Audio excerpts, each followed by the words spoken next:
Hello.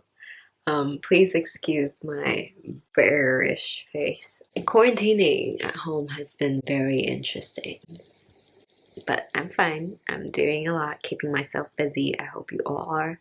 And today's video is going to be very different. This is where I'm making an intro. So basically, in winter 2020, the quarter that just ended for me, I took a class called audio storytelling, or foundation in audio storytelling, and basically I got to make an audio story. I don't know if I can call it a podcast. Can I? Okay, I'm gonna call it a podcast. It's a story, and it could be on any topic that we wanted it to be about. That was early January, and at the time I already knew that one of my best friends, Esther Kim, was going to visit me at the end of February, and JD was gonna propose to her. Spoiler alert, yes, they are now engaged, and today is actually their month-versary since the engagement, because it happened on February 29th. Because it's a podcast, there are no visuals, it's just a plain audio thing. And so I'm just gonna throw in this picture. Oh, actually, you know what? I'm gonna throw up this painting that I drew as a gift for them. It represents the time when Esther visited me. Anyways, I hope you guys enjoy this piece. I really enjoyed making it. So without further ado, I hope you guys enjoy this. On December 3rd, 2019, I got into my car when JD called me. Hello. And asked if I would help him propose to my best friend, Esther. Of course, I said yes. Just like last year, Esther is flying to Seattle to celebrate my birthday early. Except she's not. Because with my help, on February 29th, 2020, we will instead be celebrating a new ring on her finger. It is now January 30th. This is going to be our first conversation planning the proposal. Hey, Angel. JD, he's a great guy. I was so touched that he decided to involve me in such an important event for him and Esther. All right, let me pull up all my flight information really quickly. Both of them live and work in Chicago, so as a gift, he bought Esther's tickets to visit me in Seattle. But what she doesn't know is that he bought tickets for himself, too. I noticed that when I bought Esther's flight tickets, it went directly on my Google Calendar. So when I bought my ticket, I have to buy it from a different email. Imagine having to hide travel plans from someone you live with. You'd have to pack secretly, pretend you're staying home with the dogs, and not give it away. Okay. So, what is the proposal? Actually, before I tell you where JD will propose, first, let me introduce you to Esther. I met her in 2015 back in college, and she's been one of my closest friends ever since.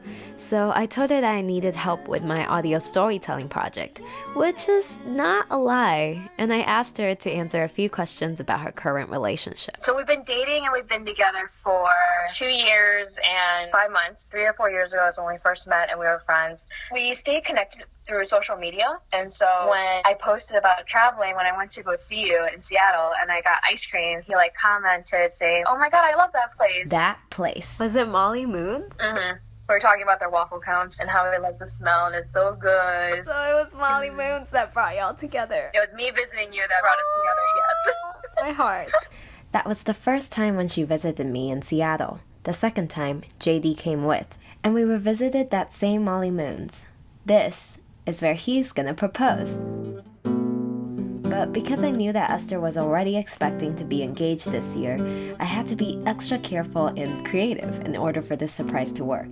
If it's too much, then you can decide, but your birthday celebration could be a day thing. Since Esther thinks she's coming to celebrate my birthday, I sort of rubbed the idea of having a girls' day with my girlfriends here into her head. And it worked. We could all meet up before dinner, get our nails done, and we could all get ready together. As we made plans for Girls' Day, JD and I continued to plan the proposal whenever she was out of the house. She's probably going to want to vlog the moment. If you can just take her camera and then record it for her. Yeah. Also, before we hung up on that first messenger call, I asked if I had his phone number, which seemed like a safer way to avoid Esther finding out about our conversations. I think I do, because I remember I put your name in my phone as something weird. Something really creative, actually. I'm gonna text you. Oh, there we go, I got it. Oh, the name in it is Chelsea Tellman. What? But listen, Chelsea Tell. So it's Seattle. Weeks went by pretty fast until it was finally the big day, and I was so excited to reunite with Esther. Hi! How was the flight? It was good. As I drove away from the airport, she started telling me about all the little incidents throughout the week that made her suspicious about JD coming to propose to her here. Mom called me, she goes, pack something nice. I'm like, why don't you pack something nice? And I decided to play along. Okay, wait. But how will he do this on his own? Exactly. See? He's not. That's why I was like, it's impossible. I really deserve an Oscar. What if I text him? No, don't do it. I know he's not here. She continued to convince herself that he wasn't coming, and I had her tell my friends as well, although they already knew otherwise. Together. Like, I would know if he has a ring in the house. You should have done a search. I'm telling you. I'm too lazy. It just felt amazing to see my two worlds collide. My best friends all getting along. JD's her boyfriend. Yes. You'll hear that name a lot. Gotta pretend my friends don't know who he is, right?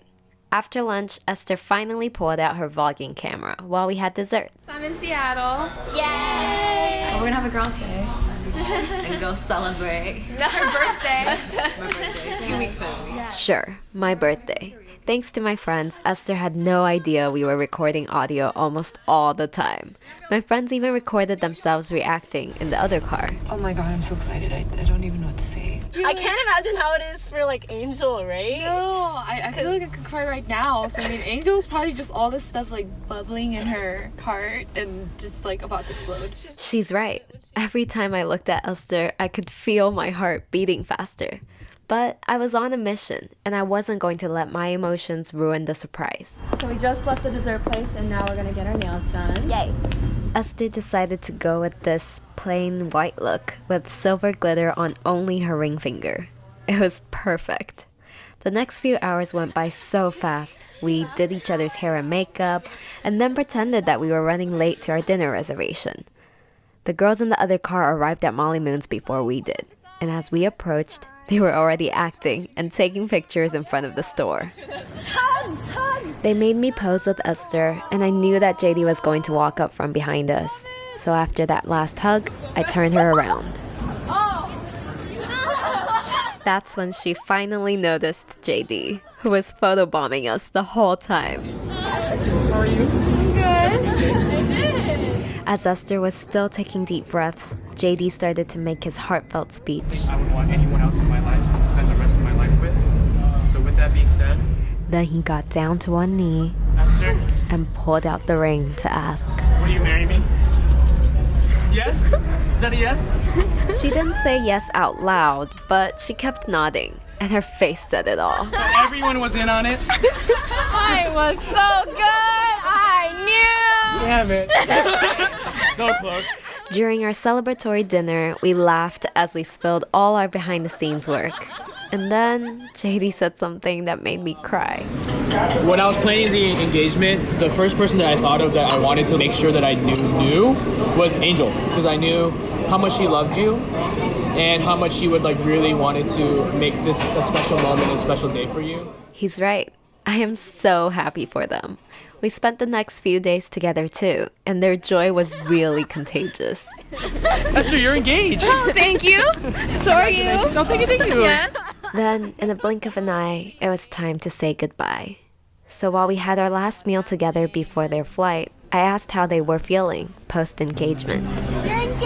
I'm engaged. It's very surreal. It's very unreal. I feel really relieved. Yeah. I don't have to like worry about like, hiding all this stuff anymore. You always think this happens in like dreams and fairy tales. Even though you've already been planning. Even though I knew and I wanted it. I don't know. I think when he surprised me, I was in like shock mode. So I had nothing going in my head. But then another part of me was like, I knew it. And then when you started like kneeling, I'm like, it's happening. It's right in front of me. Let the wedding arguments begin. No one's gonna remember what the plates look like. You don't know that. Well, I for one know that Esther and JD's love story will live happily ever after.